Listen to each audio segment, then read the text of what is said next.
Well, welcome back to another episode of the Cruise Conversations podcast. I'm Frank. And I'm Michael. And today's episode is episode number 50, and we've got our friend Jeremy from Canada on the podcast to talk a little bit about his recent Celebrity Eclipse Bermuda cruise. Let's jump into it.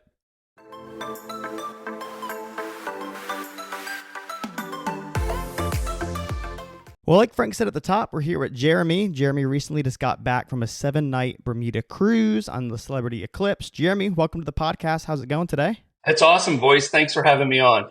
Awesome. Well, Jeremy, we're so excited to have you on. Jeremy, for those that are listening, we met Jeremy just through social media. So A lot of our people that we bring on the podcast, sometimes we just meet them through crossing paths, and he's a passionate kind of cruiser now. So we're going to talk a little bit about that. But when we first met Jeremy on Instagram, it kind of stands out because his Instagram handle has barbecue, I think it's Barbecue Mafia on there. Right. So we wanted to quickly just ask you a little bit about, why are you so passionate about barbecue? Yeah, absolutely. So my handle on Instagram is Canadian Barbecue Mafia, CDN Barbecue Mafia. So it started up a few years ago. Again, I'm up in Canada, outside of Toronto. I would say over the last 10 years, barbecue has taken off like crazy in Canada, particularly just before and right around COVID, with everybody being at home. Like, we were in major lockdowns in Canada and there really wasn't much else to do. So a lot of us just started barbecuing in our backyards. So and I've done some brand stuff with a few different brands out there. Big Green Egg was my first one. So I've got a bunch of Kamado barbecues. I'm up to about 14 barbecues. Wow. My wife said I'm going to get a divorce if I buy another one. But different girls, like we're all about one grill, right? So different girls do different things. We love barbecuing. We do a lot of charity events. I'm a Shriner and a Mason up in Canada. So we do a lot for the Shrine, Nice. For the hospitals. For our Masonic Lodge. Every meeting we have, we're barbecuing for it. So it brings out a lot of more members. It's just a passion that I have, like travel. I would say barbecue and travel, and a lot of times they go hand in hand. Yeah. So both are great passions of mine. That's awesome. I just got one of those Blackstone grills. I'm obsessed with it right now. We're making everything we can on that thing. So it's a fun little hobby. Hopefully one day I get the Green Egg or the Kamado Joe. So we'll have to do a separate meeting for that one and talk about the pros and cons and all that. But today we're talking about travel. You just got off the Celebrity Eclipse 7-night from New Jersey to Bermuda. But before we get into more of the specifics on that, we do have a tradition. We'd like to ask a little bit of a higher level question around, why do you enjoy traveling? What motivates you to take trips like this? What do trips like this look like? Or did you take trips like this growing up? And how has that kind of evolved to your travel philosophy today? So I'm a happily married guy, 27 years. Congrats. So growing up, my wife and I, in our separate families, of course, we neither one of us, we came from middle class, but neither one of us had real extensive travel. My wife grew up in a farm, so a lot of times theirs was around the farm. They couldn't leave all the animals. My family, we grew up in more of a cottage country, about 3 hours north of Toronto. So a lot of our summer vacations were spending a week at the lake, at the cottage.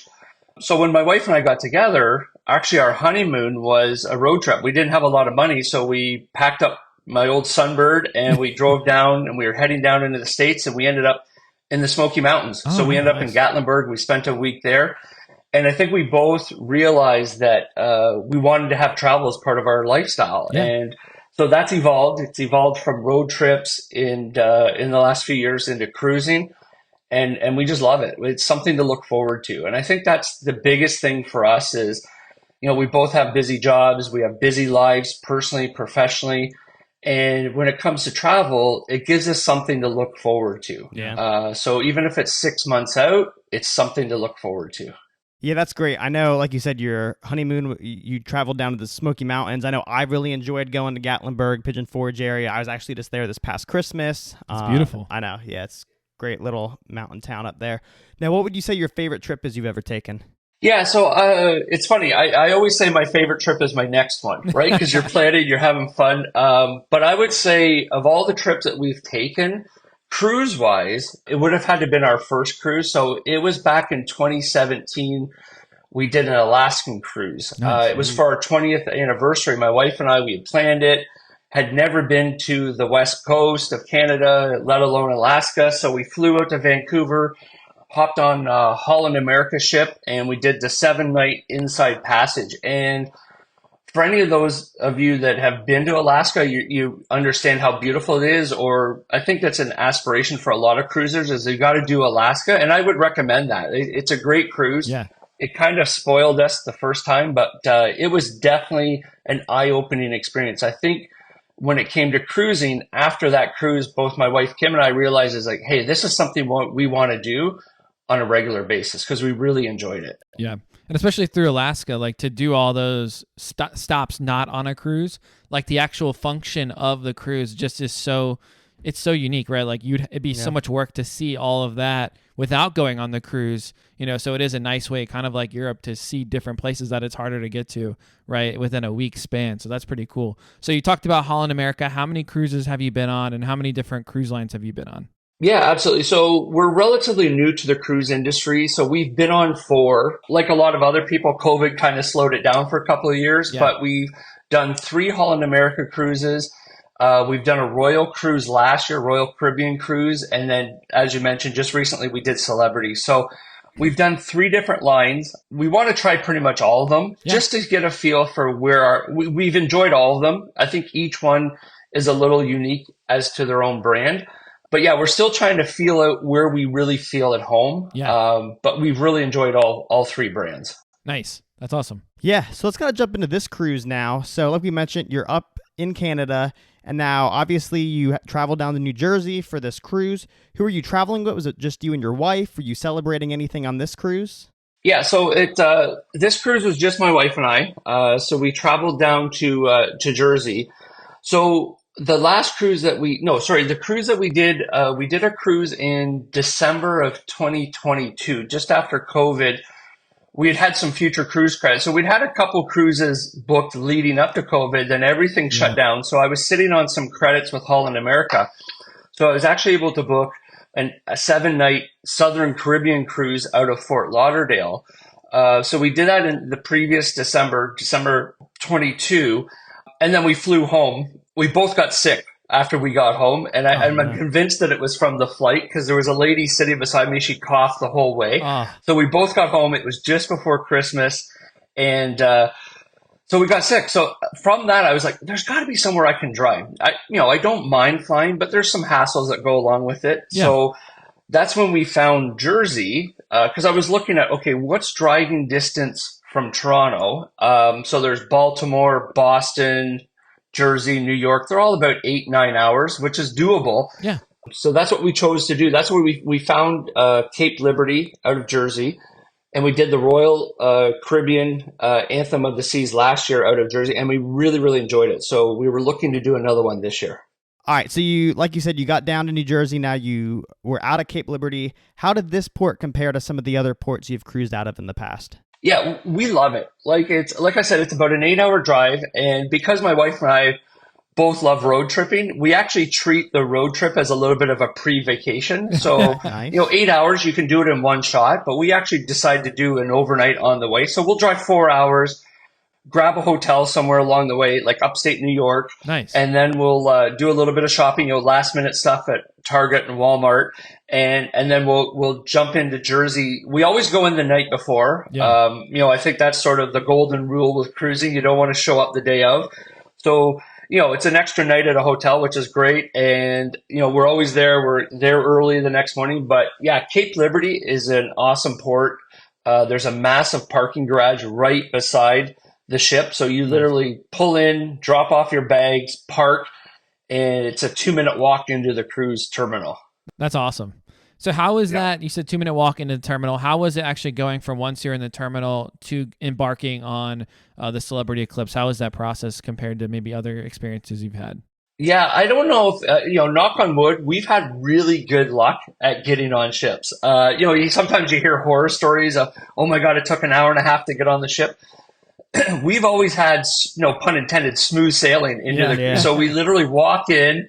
And, I would say like this past trip on Eclipse from curb to ship, we were probably about 15 to 20 minutes. So I actually, looked at my watch to say, okay, I want to figure out how long this is going to take us. So yeah, we've had really good luck. My wife is super sweet. So usually she'll find somebody, ask a couple questions of, where should we stay and where should we go?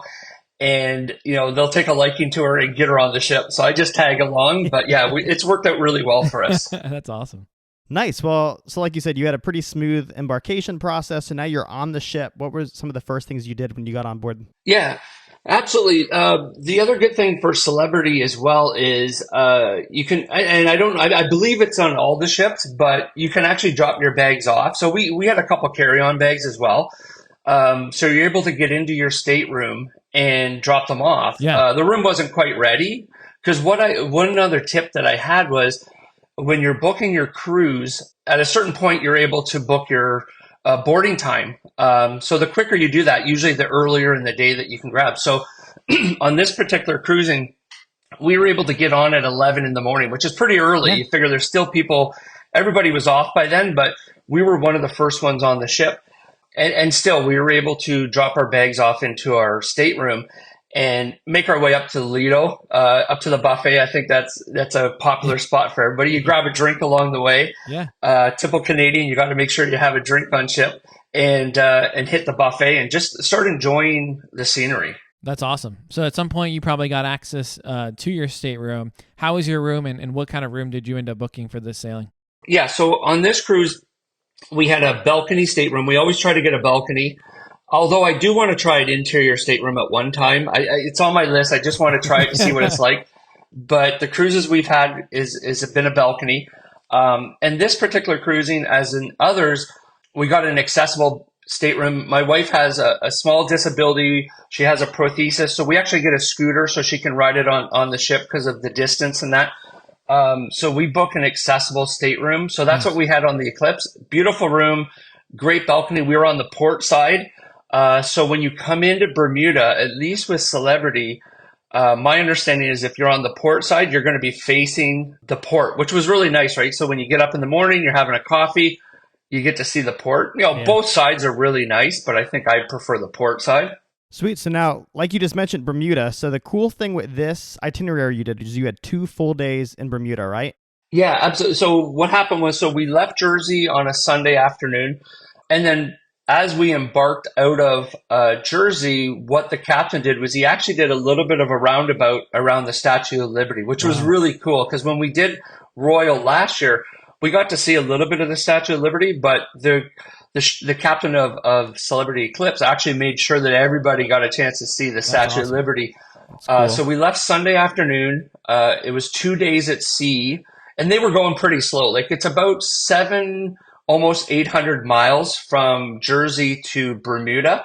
So I was actually watching a little bit on the TV. We were going about 12 knots, which I don't think is super fast. No. So we landed in Bermuda on Wednesday morning. So by the time we got up, we were already docked in Bermuda.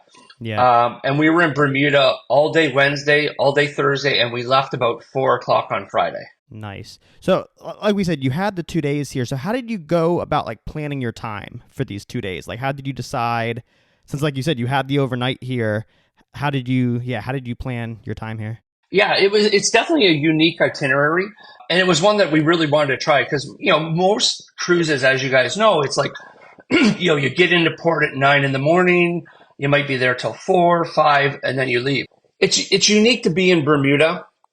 Because we're there for basically almost 3 full days. So what we do when we get to port is we just like to explore. When the first time we go to a port on a cruise, we kind of freestyle. We want to find out what's going on, what's happening. And again, a little bit with Kim's disability, we want to make sure things are accessible. Yeah. So we're not real heavy on the excursion side. I think, as we visit more ports a second and third time, we'll be more apt to know, okay, this is what we want to do next time. This is what we want to, do as far as an excursion. But the unique itinerary of Bermuda, because you're there for almost 3 days, you can utilize the ship as your hotel. So you can literally get on and off anytime. Yeah. So it could be like at midnight and you want to go for a walk. Well, you can get off the boat. Or if you're out at a restaurant late, you don't have to worry about, there's no pier running unless it's Friday afternoon at 4:00 when you're leaving. But it's a cool way to cruise. We've never done it before that way, and we really enjoyed the itinerary. Yeah, it sounds awesome that you get I've never been on a cruise where I've gotten that much time at one port. And what's cool is you get to really experience it, right? Like you're not cut off at a certain point. You really get to experience it. So yeah, what did you end up doing while you were in Bermuda for the overnight cruise? Yeah, so where we dock, it's called I think it's Royal Naval Dockyards. Yeah. And right there's a little bit of shopping. They have a clock tower mall, which is kind of cool. There's some shops in there. There's actually a pharmacy really close by. So if you happen to forget something, you can grab something at the pharmacy. Price is a little bit of a premium on Bermuda just because it's an island. So everything gets shipped or flown in there. Yeah. So prices are a little bit higher, not as high as I thought they would be. And then there's also like a couple of restaurants there, but there's a ferry. So you can take the ferry from the Royal Naval Dockyard over to Hamilton, which is their capital city, and different parts of their island. So while we were there, what we did is on the second day, we took the ferry over to Hamilton and just did some more exploring in Hamilton. So it's pretty accessible island that way. Yeah, and I think you kind of mentioned this too with, you have a dinner reservation. I mean, the ship's docked for 2 days, so you really can try some of the food on the island, and you don't feel like you said, you can have a reservation at 8 o'clock, and maybe it goes a little long, maybe go for a walk, which is a real kind of nice piece about this trip. So did you get to try any of the restaurants in Bermuda or experience any kind of dining while you were actually there? Yeah, absolutely. So we did some dining when we were in Hamilton. Again, there's a couple of restaurants close to the cruise port, walking distance. Bermuda is famous for their fish sandwich. It's really, really good. It's a white fish sandwich.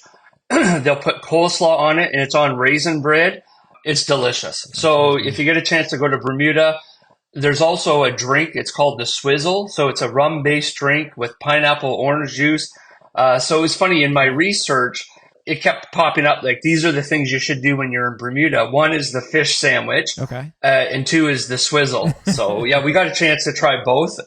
So when in Rome, you got to do what the Romans do, right? So do you recommend it? You recommend the swizzle and the fish sandwich? Yeah, absolutely. Okay, good. Now, so like we said, the cruise obviously. Like we said, you were docked for those 2 days. Did you prefer like this style of travel to Bermuda, or would you rather you think flying in would have its benefits and like staying in a hotel? Yeah, I think the travel for us, at least, or for me and my wife, we love the idea of the cruise. Now, this particular one, because it was a 7-day itinerary, it took the 2 full days to get to Bermuda. So you had 2 sea days before you got there. And we really utilized that time just to spend time on, obviously you're on the ship, right? So you're exploring the ship, you're checking out the different venues on the ship, you're getting to know that lay of the land there. And it just gave us some time to decompress. And that's what I really enjoyed about this itinerary. So by the time we hit Bermuda, we were ready to go. It's like, okay, we're packed. I got my backpack. We've got the stuff. Let's hit the port. But those 2 sea days were really, for us, it kind of allowed that decompression, as I mentioned. Yeah, that's a great point. I feel like when you travel to somewhere, you feel like you have to do stuff versus, hey, you're on a ship, you're kind of in an enclosed space, just relax. I mean, there's not much else to do besides sit around and, maybe do some events or trivia or whatever, but you're really just in that kind of what we call like our sea day routine. So that kind of transitions us nicely into talking about the sea days that you had on the cruise. What did that look like? Did you guys have sort of a routine while you were on the cruise for those? I think it was 2 in the front, 1 on the back end of Bermuda. Did you have a routine, or did you kind of keep it kind of ad hoc, just kind of go with the flow style? Yeah, I think from a routine perspective, we're early risers. So, I think we slept in a little bit the first day, but, by the second day, I'm up by 6:30 in the morning, watching the sun come up, sitting on the balcony, and just touring around the ship. Like a lot of people aren't up quite that early, so it gives you a really good opportunity to see things.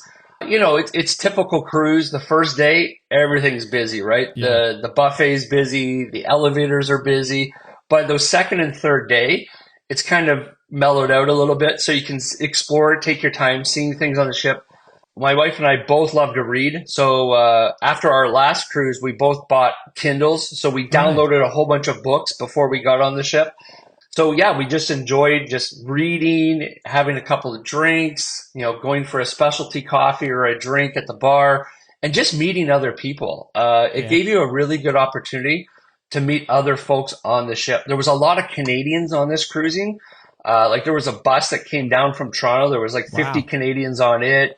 So yeah, it's funny. You kind of connect with people. Again, with Kim and I both being extroverts, you hop in the elevator. One of us is always saying, "Oh, where are you guys from?" And it just starts the Yeah. conversation going, right? And so yeah, by the end of the week, we had met a lot of people either from Canada or other parts of the world that had traveled to be on the cruise. That's super cool. It Yeah. is true. Like it's such a diverse crowd on board. You never know what you're gonna get, right? With spring breaks in certain countries, people fly in for week-long cruises all the time. So that's pretty cool. Since I've been an adult, I haven't met someone where I've like kept in touch after the cruise, but I've always like met people and been like, oh, they were really nice. And you seem like it's a big ship, but like you run into the same people kind of over and over. You're like surprised, like, oh wow, I keep running into like these people over and over again, or seeing them at like an event Yeah. or at a bar. So it's kind of interesting how that works. But yeah, that's awesome. Sounds like you Yeah. had some really good sea days while on board. Yeah, absolutely. To that point, you made a really good point about meeting people. So when we were on our Royal Caribbean cruise, we met a really nice lady and her son, and we've stayed in touch with them. So we actually, when we went into Jersey the day before this cruise, we actually had stayed connected with them on social media. So we had arranged to meet them for dinner. Oh, nice. Um, so yeah, so we have met a few people that we continue to keep in touch with, even on this cruise. Most of the dinners we had were in the main dining room, the MDR. So the couple that were sitting right beside us, Lee and Paul, they were from the Poconos. Oh, nice. Super cool couple, around the same age, shared the same sense of humor. So we kind of hit it off with them right away.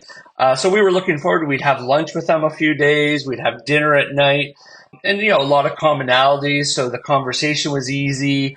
So yeah, we've kept in touch with them post this cruise. So That's awesome. yeah, we're that's one of the great things is you meet all kinds of different people on Celebrity. A little bit of a different demographic that we're used to. It was an older cruise. As far as individuals on the cruise, there wasn't a lot of kids on this particular cruise. Like it was mid-May, so the kids are still in school. But I think there was about 10 kids on this Wow. cruising, where when we did Royal last year on the Anthem of the Seas, I think they said there was about 600 kids on that Wow. cruise. So you definitely sense the difference as far as a demographic. No, that's awesome that you met some friends, and maybe you guys will end up taking another cruise together in the future, which is awesome. So you kind of transitioned us a little bit into food now. Talk a little bit about maybe just some of the food that you had on board. What did you find yourself eating for breakfast and lunch throughout the day, and how was the quality of the food while on the Eclipse? Yeah, absolutely. We were really impressed with the food. We actually, we started out with Holland America as our first couple of cruises. And we did that because in my research, what I kept hearing over and over was Holland America was, known for its culinary, its food. And it was, and it has been, and it is. It's great for food. We were actually very impressed with Royal last year. With the food selections. They had switched over to the new menu, so it was more theme night. So we were coming on just as that was happening, but we were impressed with Royal's food. And Celebrity, I would say, in comparison to Royal, maybe at par with Holland America, as far as the quality of the food, it was there. So as far as dining, breakfasts, we would usually do it like a light breakfast, maybe grab a muffin, coffee, something in the buffet area. Then lunch, we would again either hit the buffet. We're not both Kim and I aren't huge buffet fans because Right. of it gets busy in there, especially during prime time. People are grabbing food, stuff like Yeah. that, right? So you want to be cautious of that. And so we would try to hit the main dining room as much as possible. Dinners were definitely in the main dining room. We did do one night of specialty dining Nice. on the Eclipse. So they have about, I think, 3 or 4 specialty dining restaurants. We had pre-booked and paid for Le Petit Chef. So I don't know if you guys have heard of the Petit Chefs. Yes. Yeah, my mom is on a celebrity, or she just got off this week, and she was showing me the tables, how they Yes. illuminate like a projector from above, Yes. and it's so Yeah. interactive, and it's actually really cool. And she said the food was great. So yeah, how did you like it on there? Yeah, we really enjoyed it. It was fun. It was, when we did Royal last year, we did Wonderland. So that was really cool too, where it's a bit of a Yeah. show. You're eating things that don't look like what they should taste. So that was really cool. Then with Le Petit Chef, again, it's the show, right? So you're watching your table. They're bringing the food out. The food was really good. Like it was the menu that we had that night was a filet mignon, so it was a good steak. And the show. I would say the one limitation for a dinner like that is everybody kind of eats at the same pace. So they'll do a little show on the table. Everybody gets their appetizer. Then Okay. when the appetizers are done, they'll do another little video show, and then they bring out the mains and then the dessert. So now we were lucky. Everybody in the restaurant, there was only about 40 of us, I think. We all kind of were eating at the same pace, but I could see where if somebody was really slow eating something, it might hold up the rest of the Yeah. crowd. But we enjoyed it. And again, it was food. It was good food, a cool experience. I think on our next one, we may want to try. They look like they have a really, really good steak restaurant on Celebrity, Tuscan Grill. Yeah. So I want to definitely try that next time. But main dining room, there was a good selection, great food. We actually had two really, really good servers in the main dining room. Actually, three, because the sommelier, she was awesome as well. Wow. But our two main servers, Miguel and Maid, and I remember their names because I just did the post survey, so I wanted to make sure I called them out specifically. They were both great guys, funny, entertaining, and so that made the real experience. Yeah. So yeah, we were really happy as far as the dining options. Yeah, that's awesome. I know one of our top episodes still to this day is when we had your friend Megan on, Frank, and we compared Celebrity and Royal. Yeah. And one of the things she mentioned, Jeremy, with food was how she felt a lot of like the main dining room options on Celebrity were kind of like specialty dining level on Royal ships. How, like, what did you think of like you said, the food quality overall in the main dining room, and what were some of the favorite things you had to eat in the main dining room? Yeah, and I would agree with Megan on that for sure. It seemed to be like a little bit step up as far as quality. Portion, I would say probably the same. Like I think most cruise lines, portion wise, it's pretty similar. But the quality was good. Obviously they've got the staples, the steak, French onion soup, Caesar salad. But one of the things I noticed on Celebrity is they had escargot every night. Oh. So I know that wasn't an option on Royal. Not that I'm an escargot guy, but it was mentioned to me by one of my, one of the people there. It's like, oh, wow, we get escargot again tonight. And, they do the lobster dinner. But yeah, no, I would say the quality on Celebrity, and again, just my own personal opinion, is probably a little bit higher than what it was on Royal. Again, I think when we were going on the Royal ship, I had heard mixed things. I think my expectations were a little bit lower. So my expectations were exceeded on that sailing, at least on the Anthem of the Seas. But yeah, Celebrity, we really enjoyed the dinners. They had certain nights they had different things. But yeah, again, I'm a steak guy, so I'm not too worried about dinner because I can always order a steak. Yeah. If all else fails, it's like my wife is like, "Are you going to eat a steak every night this week?" I'm like, "Hey, well, It's Like good. my dad, yeah, he does the same thing. yeah, exactly." I think love the steak. you brought up a good point too about expectations, because I think some people come into a cruise and they expect, Michelin star quality every night on Royal, or, 5-star. It's like everyone has a different expectation, and also like where you live plays a huge factor into what type of food you're normally eating and what types of restaurants you have, and like the quality of those restaurants. Like if you live in New York City, you're eating some of the best restaurants in the country, right? Like just that, the rent's high, and those are the best, like hands down, one of the best, sets of restaurants out of all the cities. And based on where you live, it's just like a different expectation. So it is a really good point that you come in with a certain, here's what I'm expecting. And you hear reviews from people, and it's like, how do I know what their typical like food is that they eat at home to even compare? So it's like, it's hard to read the reviews and come in with like a real expectation of what you're going to get, So That's a good point. It's so subjective, right? Yeah. Like it's even the pizza. Like you made a really valid point. If you're living in New York, New Jersey, you're eating some of the best pizza in the world. Then you get on a Royal and you're going to Sorrento's, and it's not gonna, it's 2 a.m. You're hammered. Sorrento's tastes great.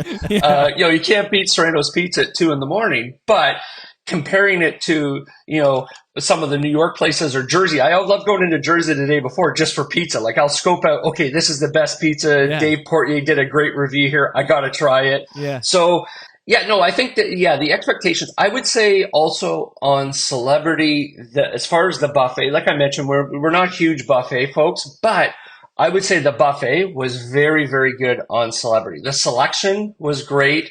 Now, the one fault I would say, in all honesty, is compared to a Royal, and again, we're only comparing a couple of different cruise lines here. What I liked about Royal was there was food, there seemed to be food all over the ship. So Sorrento's was on the promenade. You had there was a sandwich place back by the 270 at the back at the aft of the ship. So what I found with Royal was no matter where you were on the ship, you were pretty close to food. On Celebrity, what they do is a lot of it is contained within the buffet, outside of a couple of other spots. So there's a barbecue place that's called a Mass Grill. It's hamburgers and hot dogs up on, I think, the 14th or 15th deck. It's open from like midday to early evening. But the pizza, all that stuff is contained within the buffet area. So I think they direct a lot of that traffic there as far as food. So that, I would say that would be a slight difference between the two. That's a really good comparison too. I think that's valuable. So let's talk a little bit about the add-ons, right? So a lot of times, your cruise, you got the cruise fare, but a lot of the money that you're spending outside of that is on add-ons like drink package, spa package, Wi-Fi. Sometimes that can add up depending on the sailing. So did you and your wife end up purchasing any of these add-ons? And if so, did you have a positive experience with those, or do you recommend any of those add-ons, or maybe shy away from certain of, some of those add-ons that you did? Yeah, no, absolutely. So this particular sailing, we didn't have a lot of add-ons. Like outside of the specialty dining, we didn't get the drink package on this cruise. I was tempted. I almost pulled the trigger on Black Friday on the drink package because I was watching the price. So for this particular sailing, and this is in Canadian dollars, so we're about 30% higher than what it would be in US dollars. But on Black Friday, it had gone down to about $1,000 Canadian, so about $500 for both of us each for the week, which I think is reasonable. But at the same time, we've had the drink package before. When we were on the first couple of Holland Americas that we went on, I got a killer deal on the drink package, so we both had it. Now, like a lot of other cruisers, when you have that drink package, even though you may have gotten a deal on it, you still feel obligated that, hey, I got to get my drinks in every day. So it's like, okay, you start off with a couple Bloody Marys in the morning, a mimosa, then you switch into beer.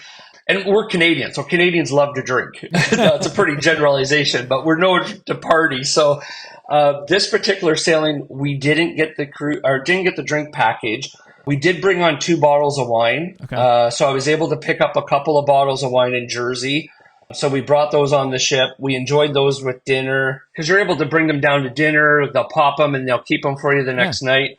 So as far as Wi-Fi, we didn't get it on this sailing because I think it was important for Kim and I. We just wanted to use this sailing as a total disconnect. Yeah. So what I find is when you have the Wi-Fi package, you're still somewhat connected either through work or through personal. You're checking email, social media, stuff like that.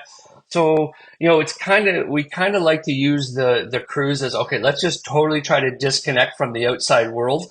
So like I literally take my phone, put it in the safe, lock it up, and, we'll use one of our phones to take pictures and videos and stuff like that. But it's not that constant checking of, I got to post this on Instagram, or I got to, let me check my email to make sure I'm not missing something. It's a week. Life goes on. But yeah, I would say, we've done a lot of those add-ons on other cruises. And I think depending on what you're looking to get out of the cruise, there can definitely be added value. But for this particular cruise, we didn't have a lot of those. Yeah, that's great. I know we've mentioned most all the time, right? Like neither one of us really get the Wi-Fi package because we like to also just disconnect just throughout the week. And I think that the issue sometimes is that the cruise lines now have the app and everything that you're kind of reliant on a little bit, where you feel like you have, like, even the menus, like I still try to request the paper menus, but sometimes that is probably the main thing, is you're looking at times of activities and things. So that is the only downside I see with it now, because you feel like you have to have that in your pocket. But from a connectivity outside of the cruise, I actually prefer, like you said, to disconnect. And there's no one that's, if I need to get a hold of someone, I know I can pick up the phone and call, like, from the cruise, but I don't usually have any issues. So.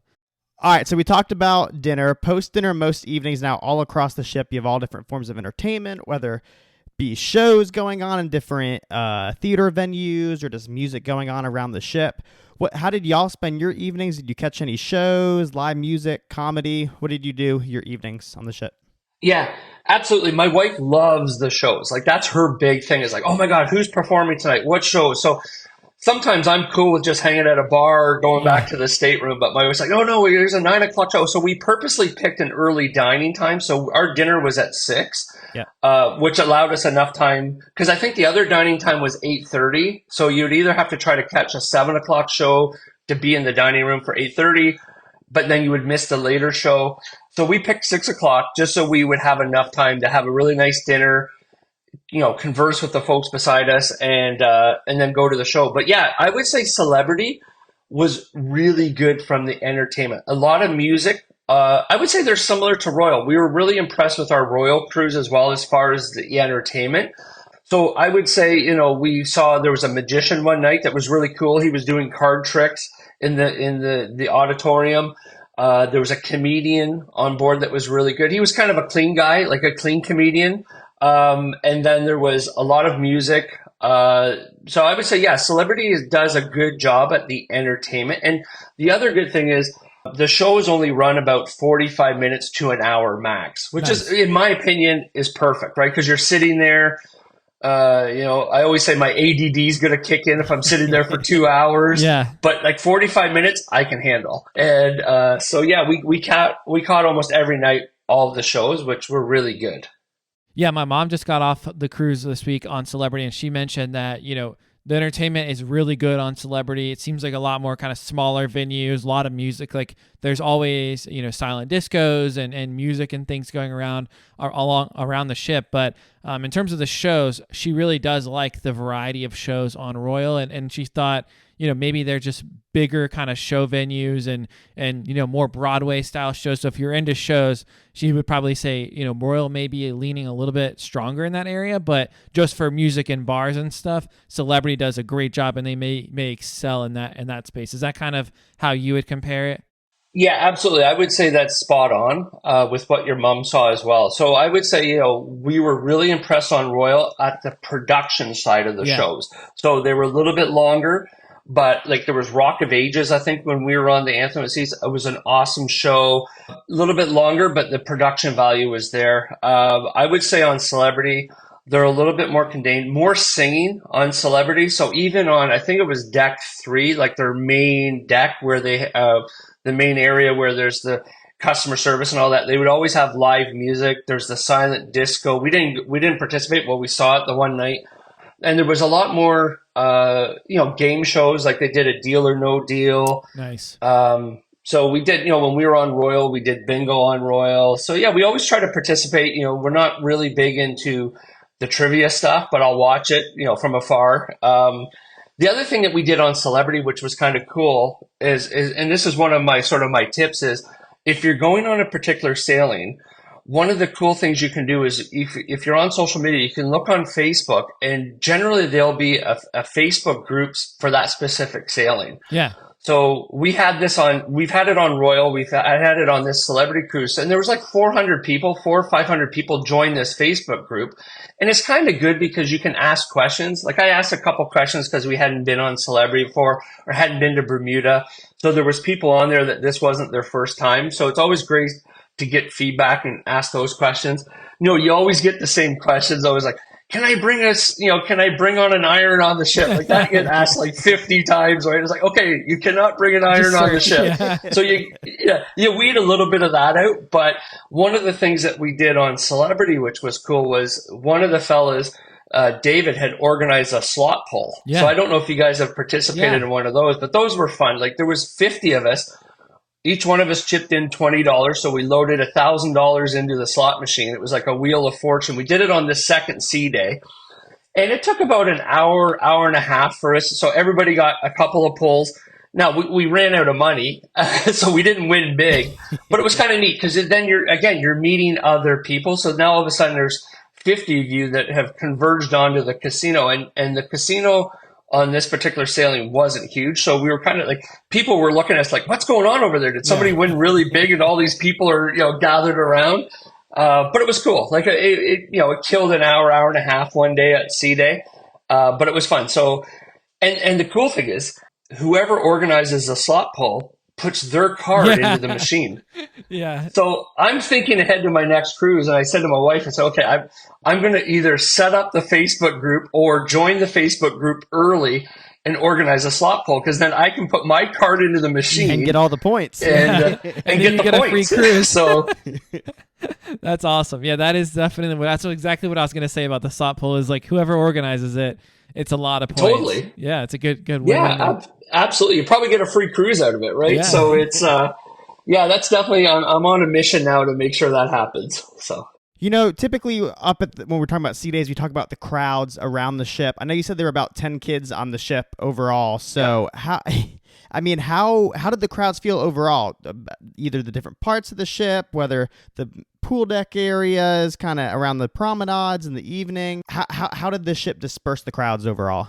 Yeah, I think Celebrity does a really good job. Like, I think anybody that's going on their first sailing, I think you quickly realize that first day is like, I remember when we did our first cruise and the embarkation day was like a nightmare, right? You're trying to get to your stateroom.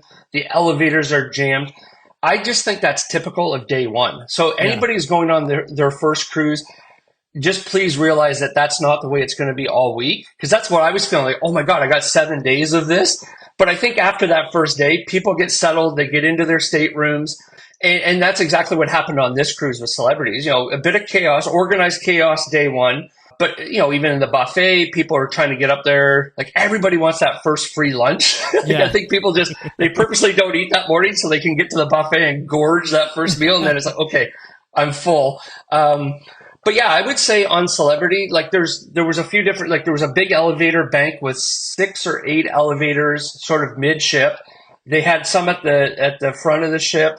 So I would say like the layout was great on this ship as far as even moving people around. Yeah. So I would say, if you go to the buffet at 12 o'clock in the afternoon, you're going to have to expect a crowd. But even in the mornings, it was funny because what I noticed on this ship, again, I mentioned earlier, like I'm up early, 6:30 in the morning. So I'm going up, I'm walking around on some of the main decks.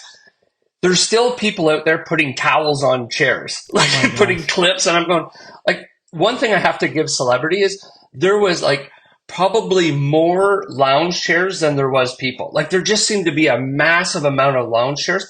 So I never looked and saw like they were all gone, but it was funny because you still get those people early in the morning go, oh my God, I've got to get, this prime real estate, those chair hogs, right? But it's, but yeah, no, I would say as far as crowds and movement, it was great. Like they do a good job. Even when you're going into the dining room at night, like if it's a 6 o'clock dining, people start showing up a bit early. They're able to move people in and get them to their tables pretty quickly.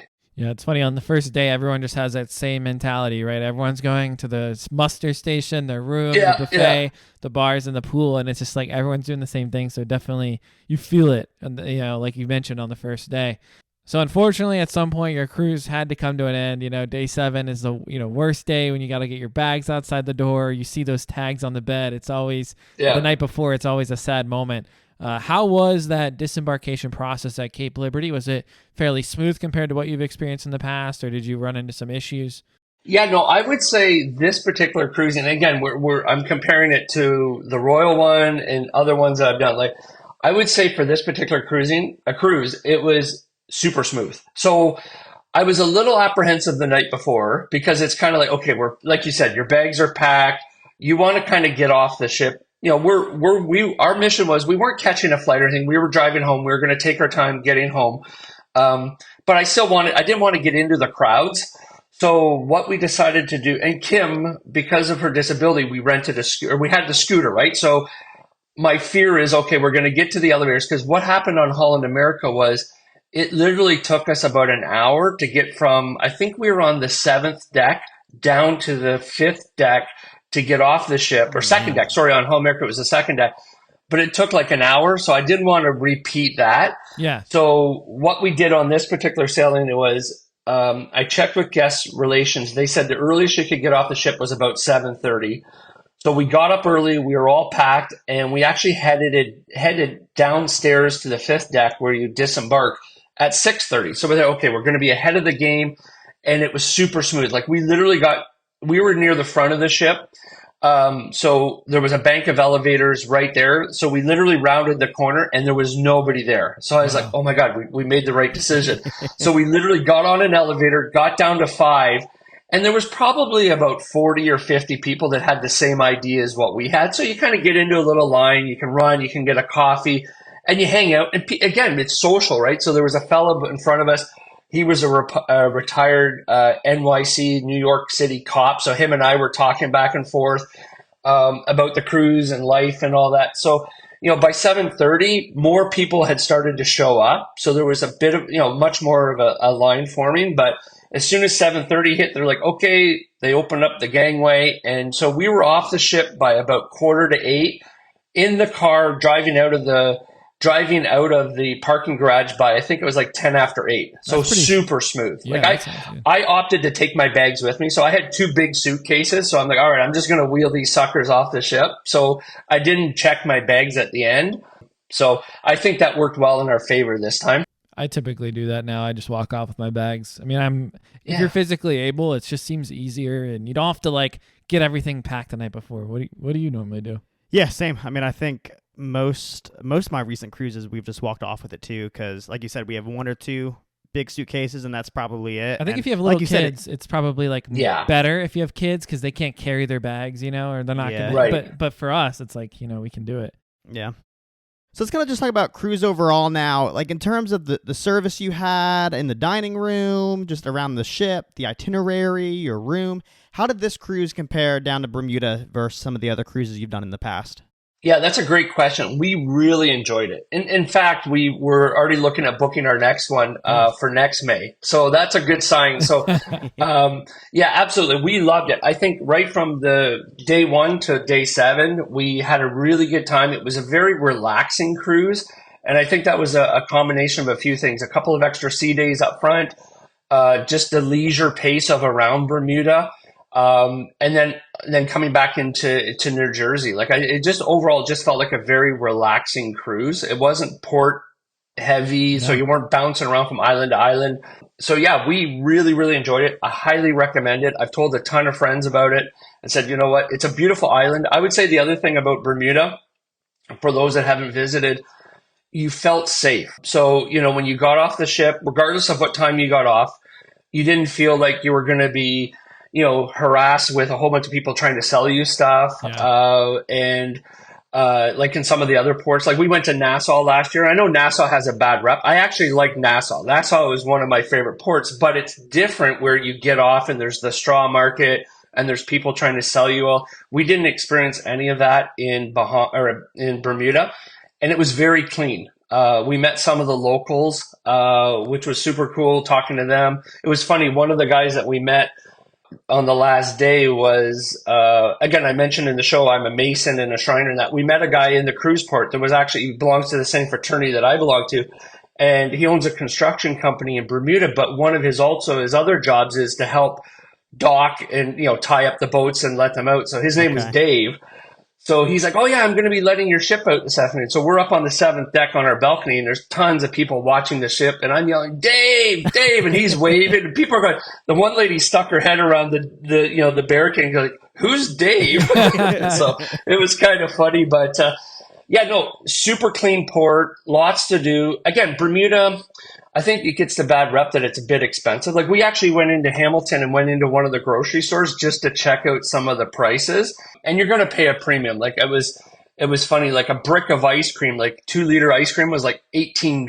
Wow. Where, it's like a few bucks here, right? So there's certain things that you're going to pay more for, but a beautiful island. Like I think it should be on everybody's bucket list. It's like Alaska. If you're going to be in cruising, at one point in your cruise career, do Alaska, experience it.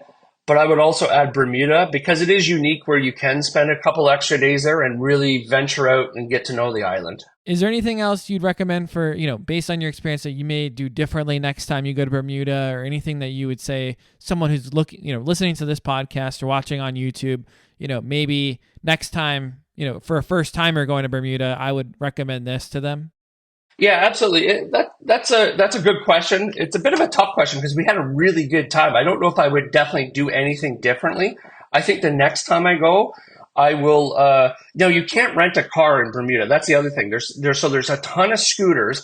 And that's another funny story is watching some of these people get off the ships and driving scooters for the first time. Like you kind of got to go with one eye open. And it was funny because they put them through a little crash course. But there was one guy I was watching. He was like dumping it and I'm going, oh my God, like I don't want to watch. But so like be careful of scooters in Bermuda, especially with the tourists driving them. But you can get these little compact cars, like these 2-seaters. It's almost like a mini car. Yeah. I think next time I will look at getting one of those cars just to really see the island more. The ferry system is great. So we visited Hamilton. We didn't get to see another popular part of the island, St. George. So we definitely have that on our list for next year. But yeah, no, I would say overall, again, I do a lot of research up front, and I get off on getting the research. Like I enjoy doing the research as much as I do going on the cruise. And then you learn different things while you're on the cruise. So you're always better prepared for the next one. But I wouldn't say there was anything majorly different that we would do other than maybe a couple different specialty dinings to experience them and just explore the broader island a little bit more. Sweet. Well, overall, Jeremy, it sounds like you had a great cruise. Yeah. I mean, it's making me want to book a cruise to Bermuda now because, like I said, I don't think you've been to Bermuda, right? No. Frank? Yeah, I've never been to Bermuda. I might bring my golf clubs if I go, Jeremy. I heard they had some good golf courses. There's supposed to be some beautiful golf courses there. We visited, there's right in the cruise port, there's a place, it's called the Governor's Mansion. So it was built when they were defending the island from, I guess, at wartime. Beautiful, lot of history. Like Bermuda is known for like history. Like some of these buildings were from the 1600s. So if you're a little bit of a history buff, it's a great island as well. A lot of history there. But yeah, no, it's a beautiful island. Everybody should add it to their bucket list. Well, Jeremy, as always, it's been a pleasure. We really, really enjoyed having you on this podcast, and hopefully we get to have you on after your next cruise. So thank you so much for coming on. We really appreciate it, and hopefully we get to have you on again. Yeah, absolutely, guys. I would love, again, the honor was all mine coming on here. I love, you can tell, like you guys, passionate about cruising, love talking about it, and absolutely love to come on my next cruise. I'm going to be booking a few more, so I'll keep you guys posted. But yeah, I'd love to come on and talk about our experiences. Hopefully people found it useful today. Well, that's going to wrap up this week's episode of the Cruise Conversations podcast. We really hope you enjoyed hearing about Jeremy's recent 7-night cruise down to Bermuda. As always, make sure to follow us here on Spotify and subscribe to us on YouTube. And if you're ready to book your next cruise vacation, we'd help you with the booking process. Make sure to fill out the JOT form in our bio. And if you have any questions for a future question and answer segment of the podcast, feel free to drop them in the question and answer box below this podcast or DM us on Instagram. We hope you have a great week, and we'll see you back here next Wednesday.